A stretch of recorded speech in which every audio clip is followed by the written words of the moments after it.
The Spanish capital is, as you can imagine, one of the key commercial areas of Spain. But Madrid also now finds itself as the gateway to China thanks to this train line. And although Spanish business has been slow to realise the potential of this train line, organisers here are confident that will soon change.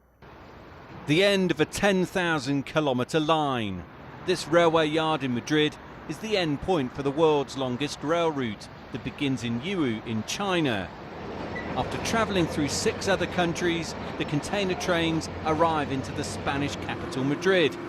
The journey can be complicated, requiring different trains to accommodate the variety of railway track gauges along the way.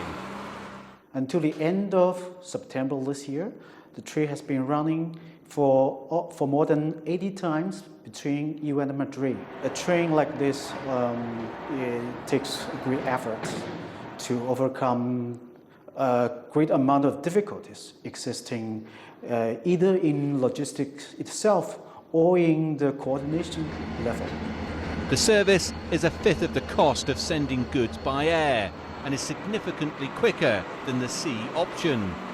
Improvements to the route have already been made. In 2014, it took like 25 days to transport from Spain to China, and we just cut down the transit days from 25 days to 18 days. So we will have a lot of more advantages comparing from the airline and the seaway.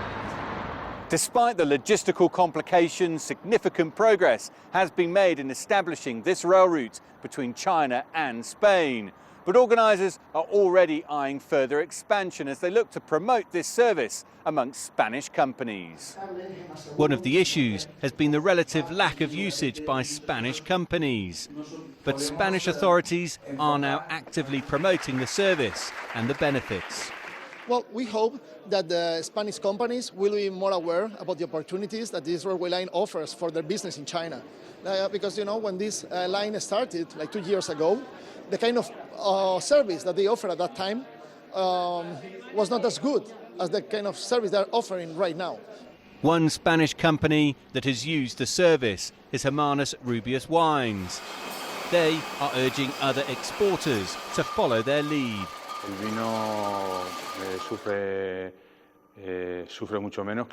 Our wine suffers a lot less on a journey of 15 days than it does in 30 or 35 days, with thermal protection from temperature changes. It's a huge advantage that the train takes practically half the time to arrive. The path follows the old Silk Road. With future advancements expected, this ancient route is now quicker, more efficient and more developed than ever before.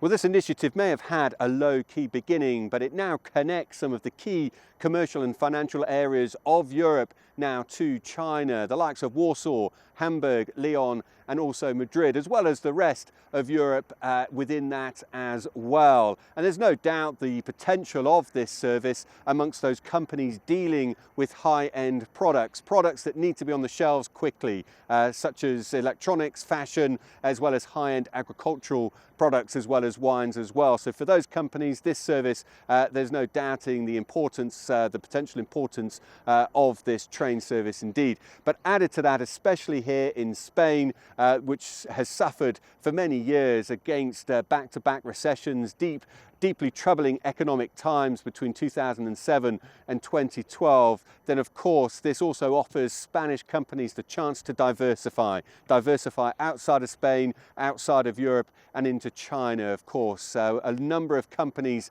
were lost, a number of companies went very close to bankruptcy during those tough economic times. So this really is, as I say, a chance to diversify those interests into a new market as well. There's no doubt that more needs to be done in order to promote this service, but if that does happen, if the take-up does continue, then there's no doubt the potential for success is very high indeed.